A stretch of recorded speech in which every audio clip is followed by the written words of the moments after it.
Hello everyone, and welcome back into my kitchen. Come on, let's make this thing. Okay, so today I'm going to try to make a dish that's called Mofongo. It's very popular in Puerto Rico and Santo Domingo. What I have here is a plantain. I peeled it, you've seen me do that before, and cut them into equal size pieces. And I also have here a few leaves of cilantro, a little tiny sprig of thyme. I'm just going to be using the leaves, and a couple tiny garlic cloves. I also have a couple strips of bacon that I cooked and chopped up, and we're going to season it with a little bit of adobo for salt, and we're going to use a little bit of butter. That's it. So I'm just gonna spritz this with some oil and get them in the air fryer and get them cooked. I anticipate it's probably going to take 8 to 10 minutes. I'll be back. Okay, so I preheated my oven for 2 or 3 minutes, my air fryer, and I'm gonna put them in here, set it for 4 or 5 minutes, maybe 4 minutes, and then when it beeps, I'll turn them over and do the other side. Going back in for another 4 minutes. Okay, so these are now out, and in my bowl here I've already crushed up my garlic and my cilantro and stuff. I have a little pat of butter. Let me get the plantains in here. Okay, so customarily a wooden pilon or mortar and pestle is used, but I don't have one, so I'm just gonna make one up. Here is my adobo. I'm just adding a little because the bacon has salt in it, butter has salt in it. I have this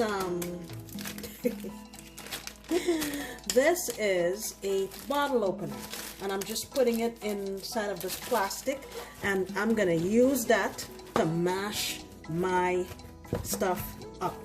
So you don't want this to be in a paste, really.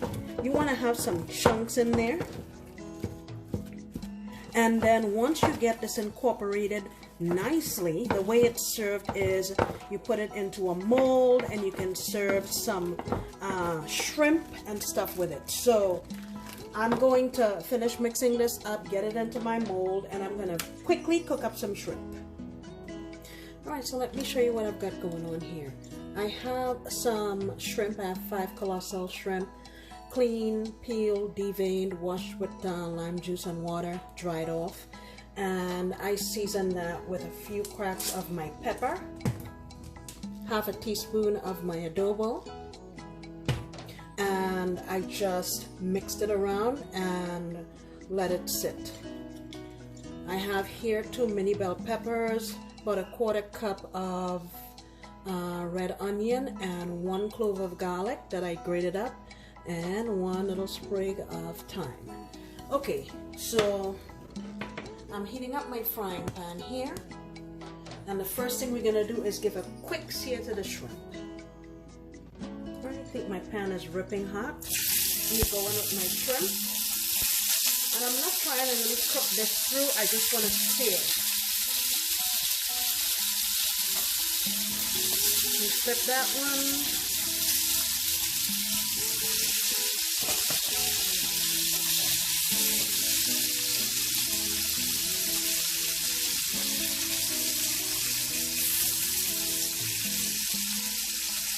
Okay, I'm going to pull it and get the others in. Give my pan a chance to heat up real quick. Alright, these are coming out. And the next thing I'm going to do is just go straight in with all these. I'm going to saute that for a few minutes just so they release their flavor.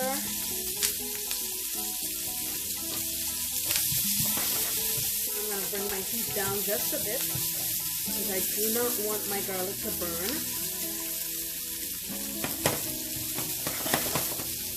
Alright, Just gonna let that go for a few. Now I'm going in with just a little tomato sauce. I would say that's a couple teaspoons, 2-3 tablespoons, sorry. A little bit of chicken bouillon. I would say that's about a teaspoon. Some pepper.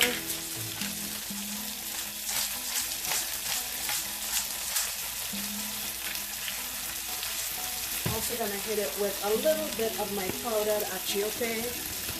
Just a touch. And all that does is gives really nice color to your dish.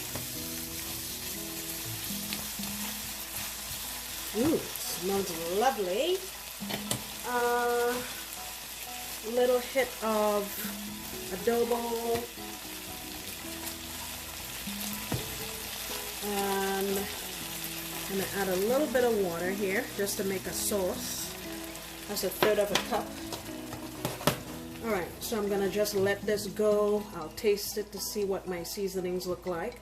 I'm not gonna cook this for a very long time, maybe 3 minutes or so. My tomato sauce is pretty tart, so I'm adding in just a little bit of brown sugar, maybe about 1/4 of a teaspoon, just to balance the flavors out.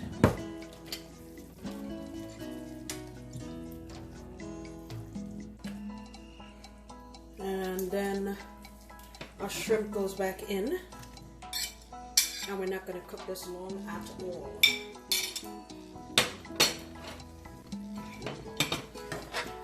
You just want to mix them around. I don't know why the hell I'm using this metal spoon in my non-stick pan.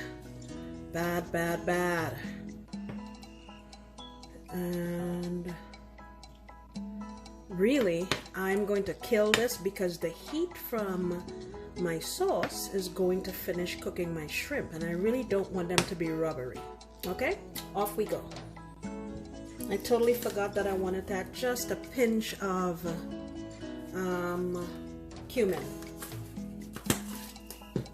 I wanted it to be a finishing flavor anyway, so no harm, no foul. Alright. Alright, so here's the final dish. Look at that.